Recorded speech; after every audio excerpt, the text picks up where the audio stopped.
Assalamualaikum warahmatullahi wabarakatuh. Halo sahabat sehat, bagaimana kabar Anda? Tentu saja saya berharapkan Anda selalu dalam keadaan yang sehat dan prima. Di episode Sehat-Sehat kali ini ada hal menarik yang akan saya bahas bersama pakarnya, yaitu mengenai gangguan pendengaran pada anak bersama dokter spesialis THT dari Rumah Sakit Umum Daerah Tengku Rafean Kabupaten Siak dengan Dr. Irwan. Tetaplah bersama kami di program Sehat-Sehat. Sehat-Sehat, kita sehat, kebahagiaan kita bersama.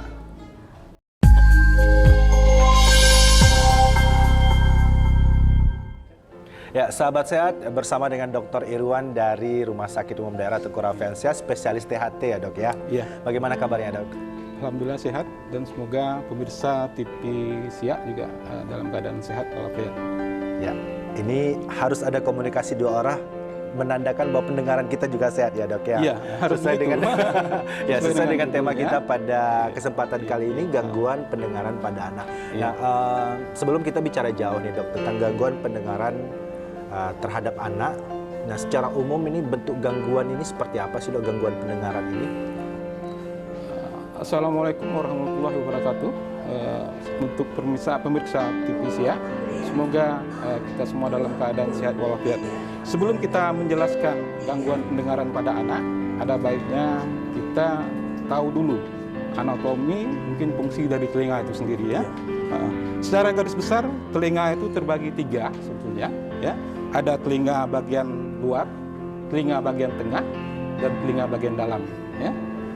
Kemudian fungsi dari telinga itu sendiri sebetulnya ya, adalah untuk menangkap sebetulnya gelombang suara ya, kemudian merubahnya menjadi sinyal listrik yang nanti akan diteruskan ke otak sehingga nanti dapat istilahnya itu menginterpretasikan kata-kata yang diucapkan oleh seseorang. Menyambung tadi mengenai gangguan pendengaran sebetulnya, gangguan pendengaran itu sendiri adalah di mana ketidakmampuan dari telinga itu sendiri ya, maupun secara total atau secara sebagian untuk menangkap gelombang suara itu tadi ya, sehingga nanti input suara itu tidak bisa sampai ke otak. Atau secara rujukan juga bisa dikatakan gangguan pendengaran itu pada seseorang maupun pada anak itu apabila seseorang atau anak tidak bisa memahami pembicaraan normal ya, atau dengan bunyi suara pada intensitas normal. Jadi dia tidak bisa mendengar atau tidak memahami kata-kata pada intensitas normal ya. Saya rasa itu mungkin penjelasan selanjutnya. Ya, ini Pak Dokter, sahabat sehat kita juga mau tahu nih sebenarnya penyebab gangguan pendengaran itu seperti apa sih dok? Penyebab daripada gangguan pendengaran ya, baik itu pada orang dewasa ya maupun pada anak-anak. Tapi yang kita bahas di sini adalah gangguan pendengaran pada anak kan gitu ya. Menurut WHO sebetulnya ada dua penyebab dari gangguan pendengaran itu sendiri ya. Pertama ada gangguan pendengaran yang bawaan namanya ya. Bawaan artinya Ya, dibawa bawaan, dari lahir? Ya, bawaan itu nanti gangguan pendengaran itu sudah ada begitu bayi ini lahir ya, begitu anak ini lahir, jadi gangguan pendengaran itu sudah ada. Berarti ya. bisa disebut genetik juga ya dok? Ya, biasanya ini berhubungan sebetulnya dengan gangguan genetik yang disampaikan tadi itu, ya. Nah, itu atau juga nanti berhubungan dengan perkembangan janin di dalam rahim ibunya, ya. Nah, jadi perkembangan ini nanti ada hal-hal nanti yang bisa mengganggu perkembangannya itu sehingga merusak pendengarannya, ya. Juga nanti berhubungan dengan pada saat persalinannya gitu ya. Jadi proses persalinan. Iya, proses persalinan itu juga berperan nanti ya. Berperan terhadap gangguan fungsi pendengaran itu. Sebagai contohnya sebetulnya ya. Jadi faktor genetik itu nanti yang dibahas itu atau yang ditanya itu ada tidaknya ya dalam suatu keluarga itu misalnya ya. Baik itu dari jalur ibunya ataupun dari jalur bapaknya yang menderita gangguan pendengaran sebelumnya ya. Jadi kalau ada gangguan pendengaran sebelumnya pada pada keluarganya ya, maka nanti kemungkinan besar sebetulnya itu anak-anak berikutnya itu akan cenderung untuk atau Mengalami lebih hal yang sama. lebih besar nanti cenderung untuk mendapatkan gangguan pendengaran itu sendiri. Ya. Kedua, proses pada saat kehamilan itu tadi, ya biasanya itu yang paling sering itu berhubungan dengan infeksi ibu pada saat kehamilan. Infeksi Iya, yang terjadi infeksi. pada saat kehamilan. Iya. Itu Ya. disebabkan oleh apa infeksi itu? Biasanya yang paling top itu TORS katanya kan. Nah, itu infeksi TORS yaitu toxoplasmosis ya, cytomegalovirus, rubella, herpes ataupun syphilis pada saat ibu hamil. Yang kedua, penggunaan obat-obatan sebetulnya, obat-obatan yang bisa meracuni saraf pendengaran itu sendiri, baik pada ibu pada saat hamil ataupun pada saat anak setelah lahir. Sebentar dok, Ya. saya potong. Penggunaan obat-obatan ini Iya. semacam suplemen kah atau apakah begitu? Bukan sebetulnya, bukan suplemen. Nah, jadi ada obat-obat tertentu, ya tidak semua obat sebetulnya yang bisa meracuni saraf pendengaran itu tadi. Ya, sebagai contoh golongan antibiotik, salah satunya itu gentamisin. Ya, biasanya itu paling sering kita gunakan ya dalam pengobatan infeksi biasanya. Ya, kedua penggunaan obat diuretik, furosemid. Ya, furosemid itu juga bisa berpengaruh. Kemudian yang top lagi biasanya salisilat itu ya. Acetaminophen, bukan acetaminophen, salisilat, kayak aspirin gitu. Aspirin itu juga berperan penting nanti pada gangguan pendengaran, ya. Kemudian tadi infeksi ya, Infeksi ya. dan penggunaan obat-obatan pada saat kelahiran itu tadi, ya. Bisa juga pada saat anak itu lahir, ya. Jadi proses kelahiran. Proses kelahiran, ya. Kalau dulu kita menggunakan forceps namanya atau vakum untuk mengeluarkan anak yang agak besar, misalnya, itu nanti membuat trauma sebetulnya, membuat trauma kepala, cedera kepala. Cedera kepala itu nanti yang beresiko sebetulnya untuk terjadinya kerusakan pusat pendengaran itu tadi, ya, terutama di otak sebetulnya, ya. Itu tadi. Jadi tulinya saraf dia, ya. Yang kedua tadi penyebab didapat katanya, ya, didapat. Ini bisa terjadi pada semua usia sebetulnya, ya. Secara garis besar kita bagi dalam pertama penyebabnya itu sebagai contoh infeksi sebetulnya. Infeksi, ya, infeksi. Ini yang paling sering biasanya, ya, yang paling sering penyebabnya itu infeksi. Biasanya infeksi itu bisa terjadi pada liang telinga itu sendiri, ya, atau infeksi pada telinga bagian tengah. Nah, infeksi ini disebabkan oleh apa, dok? Mungkin kebiasaan kita membersihkan telinga dengan misalnya dengan cotton bud atau seperti apa begitu? Kalau untuk liang telinga ya, sebetulnya, ya, infeksi liang telinga ini biasanya khusus berhubungan liang dengan, telinga, ya? Iya, Oke. untuk liang telinga biasanya berhubungan erat dengan trauma akibat membersihkan telinga sebelumnya, ya. Yang berikutnya tadi infeksi di telinga bagian tengah namanya, ya. Telinga bagian tengah itu. Ya, kalau dari gambar ini di mana, dok? Telinga bagian Posisinya? tengah itu di sini dia. Ini liang telinga, ya. Ini telinga bagian tengah, kemudian ini telinga bagian dalam, ya.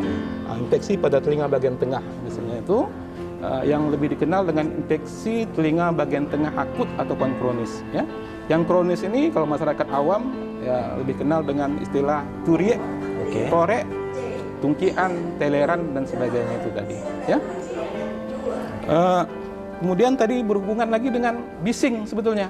Bising ini yang orang tua sering abai biasanya. Kemampuan telinga dalam menerima suara atau gimana? Bukan kemampuan telinga dalam menerima suara. Sebetulnya bising ini suara yang tidak kita inginkan sebetulnya. Contohnya suara mesin yang terlalu kuat, suara headset, mendengarkan musik terlalu keras, ya. Kemudian tempat bermain yang tidak aman, ya. Biasanya tempat bermain itu kan musiknya keras itu. Iya. Jadi suara bising ini sebetulnya suara dengan intensitas lebih daripada 80 desibel. Jadi kalau suara itu intensitasnya lebih daripada 80 desibel, maka nantinya bisa merusak telinga bagian dalam ini. Ya, memang secara anatomi kita nggak bisa lihat itu sebetulnya. Tidak bisa dilihat gitu kerusakan ini. Makanya orang tua kadang-kadang sering abai, jadi membawa anak ke tempat yang tidak aman itu tak bagus sebetulnya, ya. Tak bagus sekali. Nah, sebentar, dari penjelasan dokter tadi, kalau misalnya infeksi kan terasa nih, mungkin sakit atau ada peradangan, gitu kan. Kalau misalnya karena faktor kebisingan tadi yang dirasakan oleh si penderita seperti apa sih, dok, gangguannya? Gini sebetulnya, ya. Memang yang gini, kita ingin jelaskan, tuli itu ada beberapa sebetulnya, ya. Ada beberapa. Ya. Tuli pertama, jenis tuli itu ada namanya tuli konduktif namanya, ya. Tuli konduktif.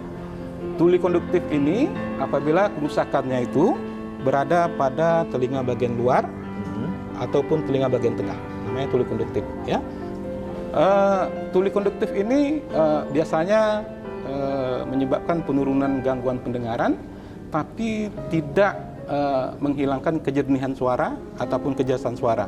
Ya, Artinya telinga masih bisa mendengar. Bisa mendengar dia, tapi suaranya jernih gitu. Nah, saya bilang A, yang dengar tetap A, begitu kira-kira. Ya, itu berarti artinya jernih dia. Ya. Kemudian tuli konduktif ini biasanya rata-rata masih bisa diperbaiki. Tadi kan penyebabnya bisa infeksi, ya, bisa diobati, atau mungkin nantinya bisa dengan pembedahan sebetulnya, ya, masih bisa diperbaiki. Yang kedua yaitu tuli sensorionoral namanya. Jadi kalau tuli sensorionoral ini, ya, yang terkena itu adalah nanti bagian yang biru ini, ya, namanya telinga bagian dalam. Jadi saraf, ya, saraf penangkap, pengubah sinyal suara yang nanti yang akan diteruskan ke otak. Ya, tuli saraf ini nanti akan itu sebetulnya akan menghilangkan kejelasan suara sebetulnya. Ya, jadi bisa miss nanti. Ya, mungkin yang didengarnya itu bisa sembar seperti suara robot dan sebagainya itu nanti. Ya. Jadi pada anak-anak dengan gangguan tuli saraf ini biasanya akan terjadi juga gangguan bicara sebetulnya, ya, karena ketidakjelasan tadi itu, ya. Jadi sinyalnya nggak nyambung, tidak terkonek dengan baik. Jadi Iya. Jadi sinyalnya itu nanti tak terkonek dengan bagus sebetulnya ke otak, ya. Jadi tuli sensorionoral ini yang paling sering sebetulnya menimbulkan masalah, ya. Karena orang tua atau kita sendiri kadang sering abai dia, seperti yang ditanyakan tadi, ya, sering abai, ya. Jadi mengenai gejalanya itu kan apa, kan gitu, ya. Biasanya tuli sensorionoral ini secara anatomi, ya, secara bentuk dia, ya, daun telinga, liang telinga, gendang telinganya ini normal dia, ya, normal, tak ada kelainan, ya. Tapi yang kelainan itu nanti kerusakan di dalam. Jadi itu yang mengakibatkan orang tua itu abai, karena bentuknya normal semua, ya. Nah, itu nanti yang menyebabkan orang tua itu abai, ya. Biasanya gejala yang ditimbulkan, ya, kalau tuli itu terjadi pada sejak lahir, ya, maupun pada anak-anak, ya, biasanya bisa kita bedakan, ya, bisa. Kalau orang tuanya itu apa istilahnya itu lebih perhatian, sebetulnya kepada anaknya, bisa terdeteksi sebetulnya, ya. Biasanya, ya, gejala yang kita dapatkan sebetulnya, ya, pada anak-anak dengan gangguan pendengaran ini, ya, bisa dibedakan mungkin pada saat bayi ataupun nanti pada saat dia sudah berumur di atas 2 tahun misalnya begitu, ya. Gejala-gejala pada saat bayi biasanya itu tidak ada respon sebetulnya, tidak ada respon dengan bunyi yang keras. Biasanya anak-anak bayi itu kalau terdengar bunyi keras atau benda jatuh, piring jatuh misalnya, ada petir, dia akan terkejut sebetulnya, ya. Terkejut dalam bentuk apa? Bisa berkedip matanya, bisa menangis dia, bisa tersentak dia tidur, ya, dan sebagainya itu. Jadi kalau orang-orang tua perhatian dengan yang begitu, dia udah tahu sebetulnya. Jadi kalau anak saya itu diam sebetulnya, diam dia, terdengar bunyi suara yang keras itu, berarti ada masalah dengan anak saya, kan sebetulnya, ya. Gejala berikutnya mungkin tidak menoleh dia, tak mau menoleh dia. Kita panggil dari belakang, mungkin kita bunyikan gerincing di kiri kanan dia, ya, itu biasanya tak menoleh dia. Nah, jadi tak ada respon dia, tak tahu dia arah suara dari mana, gitu, ya. Jadi tak mencari sumber suara. Itu juga salah satu nanti gejala pada bayi yang dengan gangguan pendengaran itu tadi, ya. Kalau pada anak-anak biasanya itu keterlambatan bicara, misalnya. Jadi tingkat kemampuan bicaranya itu tidak sesuai dengan umurnya. Seharusnya umur 2 tahun dia sudah bisa merangkai kata-kata. Atau mungkin mama belikan mainan misalnya, ibu misalnya belikan saya sesuatu, gitu, ya. Tidak bisa dia merangkai kata-kata. Ternyata tidak pada anak ini, ya. Nah, itu perlu juga orang tua perhatian, memahami itu, ya. Kemudian pengucapan lafal kata-kata yang tak betul sebetulnya. Bisa makan bilang mam gitu, ya. Itu kan tak betul lafalnya. Harusnya dia ngomong ya makan gitu sebetulnya, kan. Nah, tapi sekarang pelafalannya itu tak bagus, ya. Nah, itu juga salah satu tanda adanya gangguan pendengaran pada anak, ya. Atau dia tak memahami perintah, nah, ya. kita tak memahami perintah. Misalnya begini, di pintu itu ada bola dan pintu misalnya. Nah, misalnya bapak misalnya, ibunya menyuruh anaknya, nak silakan bukakan pintu gitu kan. Tapi yang diambilnya bola gitu. Iya kan? Nah, jadi ada miss di situ kan. Nah, jadi dia tak bisa memahami apa yang diperintahkan. Atau sering berkata apa? Hah? Gitu kan? Kalau kita ngomong dengan dia, apa? Hah? Dan sebagainya itu. Itu juga tanda-tanda ada gangguan pendengaran ya, salah satunya. Atau nanti dia menghidupkan TV ya, menghidupkan televisi dengan suara yang keras sebetulnya. Jadi itu tanda itu. Jadi anak misalnya kalau suaranya sedang atau intensitas suara normal ya, seharusnya kita dengar, tapi dia minta menambahkan lagi volume suara TV-nya, itu waspada orang tua ya. Atau juga nanti dia sering menggunakan salah satu sisi telinganya. Jadi kalau dia mungkin ada gangguan telinga yang di sebelah saja, jadi nanti dia akan menggunakan sisi telinga yang normal. Jadi juga harus waspada. Walaupun ini kelainannya sebelah, tetap harus ditangani sebetulnya. Itu gejala yang bisa terlihat untuk tuli saraf ya dok ya? Ya sebetulnya bukan tuli saraf saja. Berarti Ya, semuanya. jadi gangguan pendengaran itu bisa. Tuli saraf ini bisa disembuhkan apa tidak ya dok? Ya, ini pertanyaan bagus saya rasa ya, bagus ya. Karena orang tua sering abai saya bilang tadi, karena keadaan bentuk dari telinga itu sendiri normal. Ya. Tuli saraf ini rata-rata bersifat permanen sebetulnya. Ya, sayang sekali permanen sebetulnya. Terutama tuli bawaan lahir itu sifatnya tuli saraf, ya, dan tak ada obat sampai sekarang. Ya, jadi tak bisa diobati sama sekali. Walaupun dengan pembedahan, dengan penggunaan obat-obatan yang canggih misalnya, yang bagus itu tak bisa. Ya. Nah, jadi saya sendiri sebetulnya sangat berharap sebetulnya ya, pada orang tua kita ini ya, untuk waspada atau perhatian terhadap anak-anaknya. Ya. Seperti yang kita sampaikan tadi, jika ditemukan gejala-gejala yang seperti yang saya sampaikan tadi, ya, segera bawa anak-anak, segera bawa anaknya untuk berobat. Ya. Segera mungkin dilakukan pemeriksaan pendengaran ya, atau screening pendengaran itu tadi. Melakukan screening pendengaran ya dok ya. Iya. Oke. Nah sekarang kan begini nih dok, terkadang kita orang tua, karena tadi dokter sudah mengatakan kalau secara fisik telinganya normal nih, terlihat normal gitu. Cuman kan ini kan berada di bagian dalam. Nah kebiasaan orang kita, anak lambat bicara masih wajar. Karena ini usianya udah 2 tahun nih. Sebetulnya itu yang salah, anggapan yang salah ya. Kalau di bagian kita tak ada istilahnya terlambat bicara, sebenarnya itu ya. Sebetulnya orang tua harus tahu, seperti kita sampaikan tadi ya. Jadi respon suara itu udah ada, mulai dari bayi dia sebetulnya respon suara. Jadi menyangkut mengenai karena tuli saraf ini tak terlihat dia, ya, tak nampak dia, ya, cacatnya di mana, tak terlihat dengan mata, ya. Jadi sebetulnya untuk mendeteksi tuli saraf ini satu-satunya ya dengan screening pendengaran. Tadi dokter juga sudah menjelaskan salah satu cara untuk mendeteksi gangguan pendengarannya adalah dengan screening telinga atau screening pendengaran. Namanya, screening pendengaran. Kapan sih dok bagusnya kita melakukan screening pendengaran ini? Ya, ini yang sering terlambat sebetulnya ya pada orang tua ya. Biasanya orang tua itu datang setelah anak usia di atas 2 tahun ya. Jadi kalau usia di atas 2 tahun itu sudah sangat terlambat sebetulnya untuk melakukan screening pendengaran sebetulnya ya. Kalau di luar negeri sebetulnya ya, screening pendengaran itu sudah bisa dilakukan pada anak usia 2 hari sebetulnya. Ya, 2 hari. 2 hari sendiri mungkin. Begitu lahir hari ini, besok sudah ada screening dia sebetulnya. Tapi memang membutuhkan alat ya. Di luar negeri begitu dia. Ya. Kemudian kapan lagi biasanya 1 bulan setelah itu ya, jika ditemukan kelainan nanti 3 bulan setelah itu ya. Jadi sampai anak berumur 3 tahun per 6 bulannya harus dilakukan screening pendengaran. Ya, seperti itu. Jadi memang dari awal, kemudian nanti ada periodiknya juga ya dok ya? Iya, harusnya begitu. Terutama nanti pada anak-anak yang mempunyai faktor risiko, ya, faktor risiko gangguan pendengaran ya. Yang mana kita sampaikan tadi, yaitu adanya infeksi pada saat kehamilan, ya, anak-anak dengan riwayat penggunaan obat-obat yang meracuni saraf pendengaran, ya, atau anak-anak nanti yang dengan lahir tak nangis dia, membiru dia, atau kurang oksigen dia, ya, atau anak-anak yang pernah dirawat di intensif neonatal, ya, atau ICU-nya bayi, ya. Kemudian anak-anak yang ada penyakit kuning di situ. Jadi kalau anak yang begini ya harus lebih intens lagi ya sebetulnya, lebih intens lagi.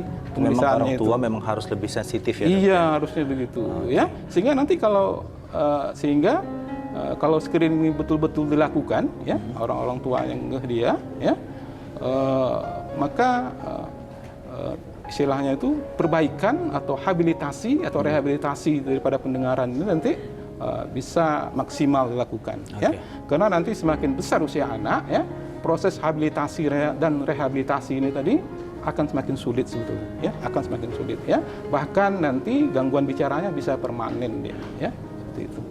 Oke, baik dok. Ini tadi kan waktu kapan kita harus screening pendengaran kita sudah tahu, periodiknya juga sudah tahu.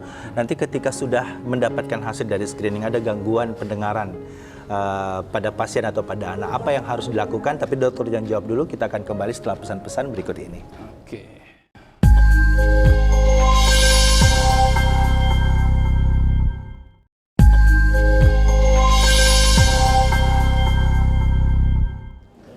Ya, sahabat sehat, masih bersama dengan Dr. Irwan, spesialis THT dari Rumah Sakit Umum Daerah Teguh Raffensia, masih tentang gangguan pendengaran terhadap anak. Nah, ini mungkin nih kayaknya dokter ada yang mau disampaikan dulu nih. Iya. Ya.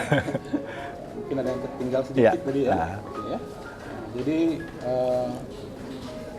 bentuk-bentuk dari screening pendengaran itu sendiri sebetulnya ya. Memang screening pendengaran ini butuh alat sebetulnya. Butuh alat. Jadi tak bisa dengan dilipat-lipat sebetulnya. Sayangnya memang, tak semua rumah sakit punya alat ya, termasuk rumah sakit kita ya, termasuk rumah sakit kita. Memang sangat disayangkan. Kalau luar negeri memang tersedia semua, jadi begitu anak lahir biasanya sudah melakukan screening pendengaran. Ya. Jadi screening pendengaran ini biasanya menggunakan alat yang bersifat pemeriksaan audiometri yang objektif namanya. Jadi yang objektif ini kita tak perlu respon anaknya. Jadi bisa dilakukan pada usia berapapun, ya, usia berapapun, ya. Jadi kita tak perlu respon anaknya dan tak menyakiti anaknya. Malah anaknya kita suruh tidur kan, ya, anaknya harus tidur, tenang dia, baru lakukan pemeriksaan, ya.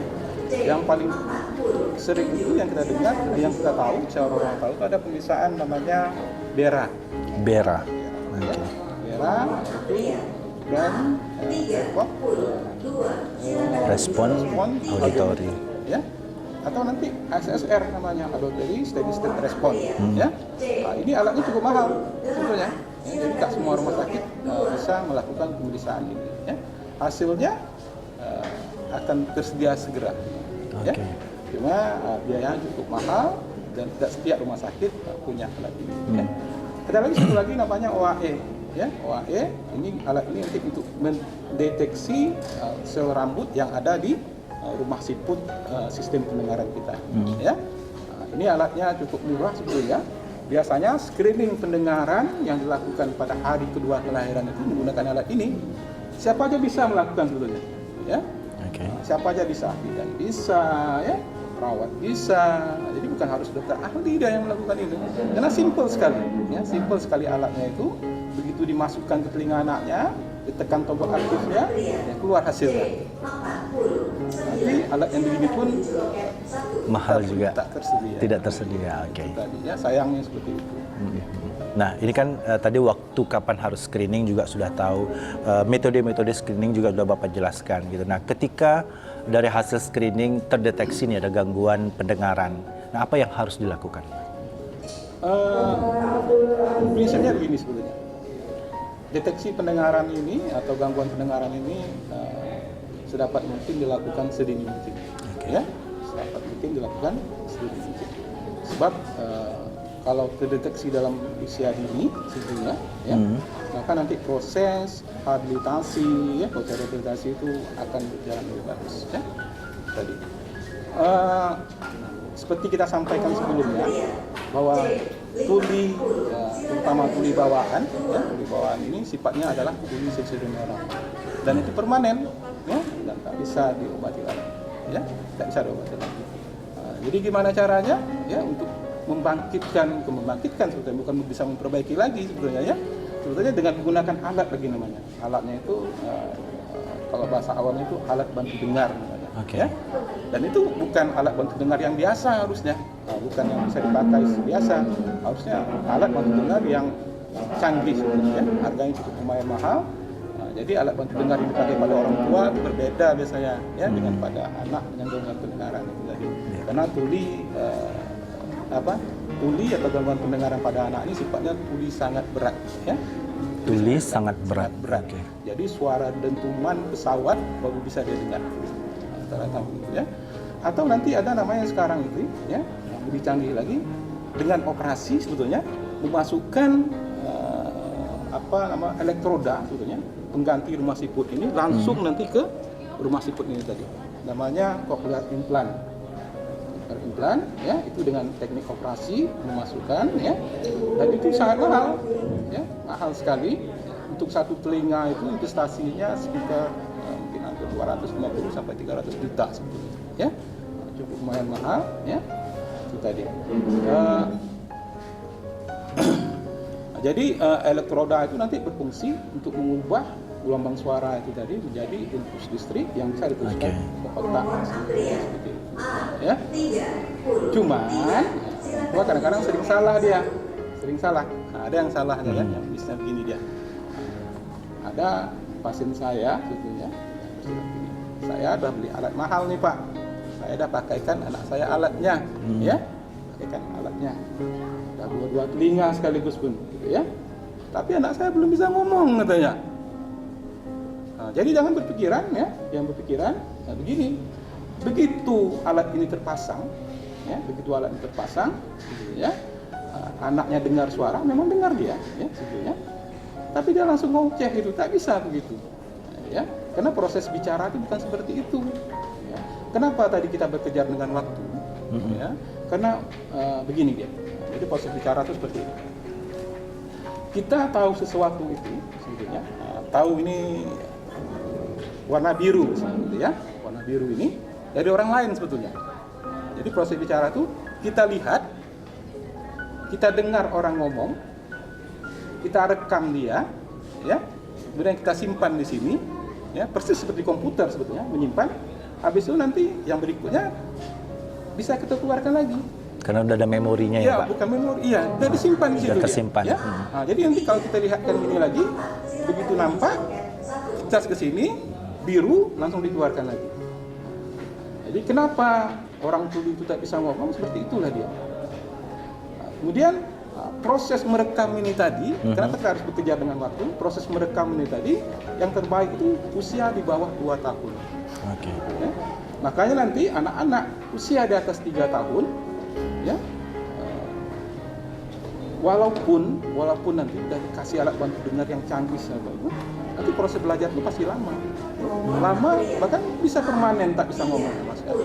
Jadi makanya kita nanti bekerja dengan waktu. Kalau luar negeri itu umur 6 bulan udah dikasih alat bantu dengar sederhana, ya, untuk merangsang sistem pendengarannya. Ya. Kalau kita kadang-kadang berleha-leha, ini anak belum ngomong tetap ditunggu gitu ya, kita tunggu nih. Biasanya kakaknya masih seperti itu gitu. Ya, ditunggu lagi. Nanti habis masa emasnya itu, nanti baru datang ke kita, nanti proses rehabilitasi dan rehabilitasi itu jadi susah. Jadi begitu alat bantu dengar terpasang, ya, sebetulnya anak masih butuh proses belajar, ya, Bahkan, ya, anak yang menggunakan cochlear implant tadi itu, ya, cochlear implant tadi itu dengan harga yang ratusan juta itu, ya, biasanya paling minimal 2 tahun baru bisa 2 tahun kita mengajari dia untuk menyimpan itu tadi, menyimpan kata-kata di otaknya, baru bisa dia berkomunikasi lagi. Ya, bisa berkomunikasi. Begitu terpasang alat bantu dengar, langsung dia mendengar seperti sedia kala. Apalagi pada anak-anak yang terlambat datangnya dan deteksinya terlambat sekali. Ya, ini kan dari penjelasan dokter barusan bukan hal sepele nih, gangguan pendengaran apalagi pada anak. Ya kan, dampaknya juga sangat besar, kemudian juga ini juga berpengaruh pada tumbuh kembang anak ya, Dok ya. Nah, ini bagaimana sebenarnya kita memberikan pemahaman kepada orang tua bahwasanya gangguan pendengaran ini bukanlah hal yang sesuatu yang biasa, bukan karena kebiasaan ya, seperti kakaknya dulu begitu juga gitu. Pemahaman seperti apa yang harus kita berikan, Dok? Sebetulnya bukan edukasi sebetulnya, ya, edukasi bahwa ya seperti inilah sebetulnya. yang kita sampaikan ini tadi, ya, bahwa gangguan pendengaran itu bisa terjadi pada saat lahir, ya, bisa juga setelah itu didapat, ya. Didapat tadi ada dua penyebabnya, ada bawaan dan ada didapat, ya. Jadi edukasi ini penting.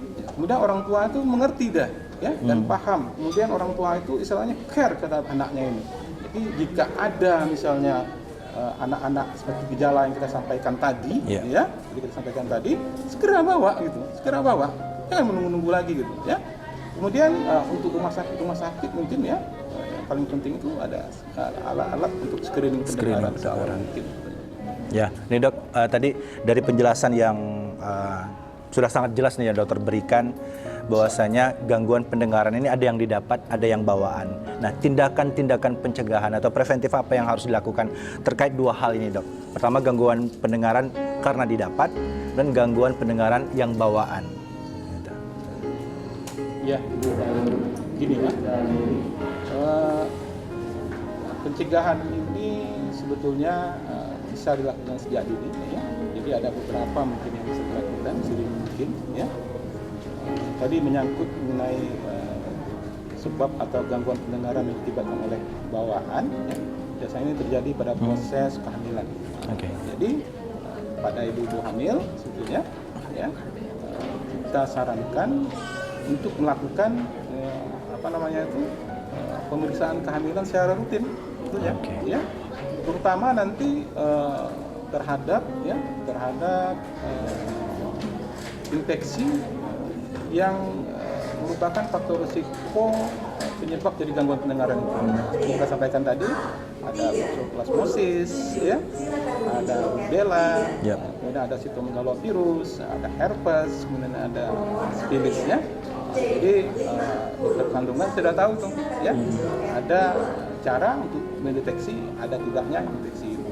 Nah, jadi bisa diobati, ya, infeksi itu tadi kemungkinan istilahnya itu tidak menyebabkan nanti gangguan pendengaran pada anak, ya. Itu yang pertama. Yang kedua, tidak menggunakan obat-obat yang bersifat meracuni saraf pendengaran, terutama medis lah, ya, itu, ya. Atau nanti menggunakan obatnya sembarangan itu tadi, kita nggak tahu nih masyarakat kan. Di sana di sini tahu-tahu yang terbeli itu obat yang bisa meracuni saraf pendengaran. Prinsipnya sebetulnya kalau saya pribadi pada orang hamil itu sebaiknya tidak minum obat sebetulnya, lebih bagus tak minum obat sebetulnya, ya, kecuali pada keadaan emergensi dan sangat diperlukan itu sebetulnya, ya. Itu tadi kalau untuk yang bawaan pencegahan tadi, ya. Kemudian ini bukan pencegahan juga sebetulnya, ya. Melakukan screening pendengaran sedini mungkin. Berarti bukan pencegahan, berarti dah jadi dia, ya, dah jadi, ya, anaknya lahir, melakukan screening sedini mungkin. Gunanya apa? Itu tadi untuk mendeteksi sedini mungkin. Jadi kalau kita sudah tahu, nanti kita bisa melangkah berikutnya, ya. Karena usia emas anak belajar bicara itu adalah di bawah umur 2 tahun. Nanti kalau udah setelah itu, nanti proses anak yang tuli itu tadi, proses bicaranya itu akan terganggu.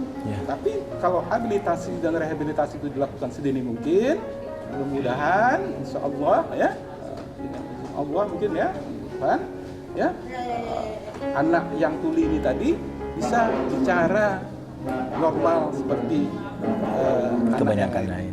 Itu tadi, ya. Tapi kalau penanganannya betul, makanya di luar negeri itu screening itu memang dilakukan dari awal-awal mungkin, ya.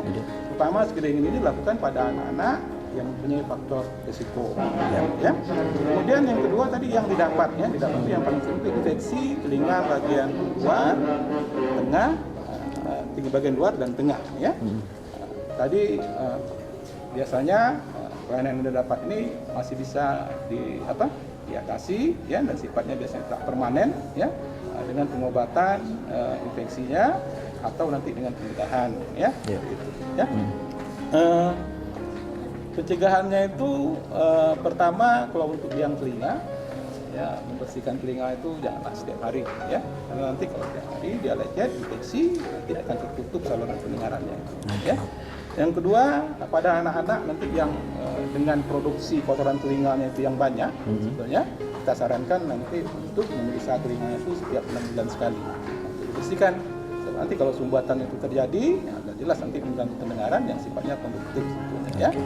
Kemudian untuk infeksi telinga bagian tengah itu tadi ya, telinga bagian tengah biasanya pemicunya itu terutama yang akut, pemicunya itu biasanya infeksi di saluran napas atas dan hidung. Nah, jadi hindarilah hal-hal yang bikin anak-anak ini gampang pilek, ya, gampang batuk dan sebagainya itu, ya, mungkin dengan meningkatkan daya tahan tubuhnya, ya, istilahnya, apalagi melakukan pengobatan seperti ini mungkin. Artinya kalau anak-anak udah batuk pilek cepat berobat, jangan sampai infeksinya menjalar ke telinga, sehingga mengganggu pendengaran. Yang berikutnya itu tadi ada tuli bawaan yang didapat akibat bising. Nah, ini orang tua yang sering abai biasanya. Jangan membawa anak-anak ke tempat yang bising sebetulnya, ya, tempat bermain yang bising. Tanpa menyebut nama, mungkinnya di mal-mal itu biasanya musiknya keras-keras, ya. Kemudian menggunakan headset, mendengarkan lagu, ya, mendengarkan lagu dengan suara tinggi, ya, dengan dengan intensitas suara yang tinggi itu juga nanti akan merusak. Dihindari ya, ya. Saya rasa itu, ya. Oke, ya, ini sudah cukup jelas sekali nih dok, masalah gangguan pendengaran pada ini. Yang terakhir yang mau saya tanyakan ini dok, dari praktek kedokteran yang dokter lakukan untuk spesialis THT ini, tingkat kunjungan pasien apa sih yang dikeluhkan selalu dok, khususnya untuk telinga? Kalau telinga itu yang paling banyak ya infeksi telinga. Infeksi. Iya, kenapa infeksi telinga? Ya, karena gejalanya mudah dideteksi pada orang tua. Rata-rata penyebabnya apa nih dok yang dikeluhkan infeksi itu ya? Infeksi telinga bagian tengah, luar dan bagian tengah. Karena gejalanya itu nyeri, ya. Oh, nyeri. Infeksi telinga bagian luar ini biasanya nyeri dia. Nah, jadi orang tua juga enggak dia, ya. Tidak anaknya sakit ya berobat. Kemudian juga nanti infeksi telinga bagian tengah, ya. Nah, yang akut itu juga nyeri anaknya, sakit sekali, ya, sakit sekali bahkan anak nangis, ya. Nah, orang tua cemas dia, ya. Kemudian apalagi infeksi telinga bagian tengah yang kronis, gejalanya apa? Telinganya berair berulang-ulang. Jadi ada tandanya. Jadi orang tua yang begini-gini lebih enggak dia. Nah, tapi ya yang paling tak itu yang paling istilahnya terabaikan jadinya. Terabaikan itu biasanya itu tadi yang bawaan, telinga bawaan yang menyebabkan gangguan pendengaran sensorineural. Karena bentuknya normal dan hanya tak ada mengeluhkan sakit sedikit, ya. Cuma gangguan pendengaran saja. Ya, terakhir dok, singkat saja, mungkin dokter mau memberikan konklusi. Ya, saya rasa ini pesan lah ya. Kepada orang tua kita, ya. Yang penting itu istilahnya itu perhatian lah dengan anak-anaknya, ya, terutama pada anak-anak baru lahir, ya. Kemudian pada usia perkembangannya, jika dijumpai tanda-tanda yang kita sampaikan tadi, ya, pada bayi, pada anak, ya, segera dibawa, ya. Walaupun tak ada kelainan bentuk daripada telinga itu sendiri, ya, tapi ada tanda-tanda yang kita sampaikan tadi itu segera dibawa. Mungkin ada anak ibu atau anak bapak butuh screening pendengaran, ya. Sebab tanpa screening pendengaran, ya, pendengarannya tak bisa dilihat dia, kita tak bisa lihat dia. Jadi screening itu butuh, betul-betul butuh kita, ya. Nah, nanti setelah lakukan screening dan dijumpai misalnya anak ibu normal atau ada gangguan pendengaran, baru bisa kita melangkah ke berikutnya, ya. Tanpa screening pendengaran kita tak bisa melangkah berikutnya, ya. Jadi sedini mungkin, ya, sedini mungkin, ya. Oke, Rasa baik. itu, ya. Terima kasih Dr. Irwan, spesialis THT dari Rumah Sakit Umum Daerah Tengku Raffian Kabupaten Siak. Baik sahabat sehat, terima kasih untuk kebersamaan Anda. Saksikan program Sehat-Sehat berikutnya dengan topik-topik menarik lainnya. Saya Bang Eki mengucapkan terima kasih atas kebersamaan Anda. Billahi taufiq wal hidayah. Wassalamualaikum warahmatullahi wabarakatuh.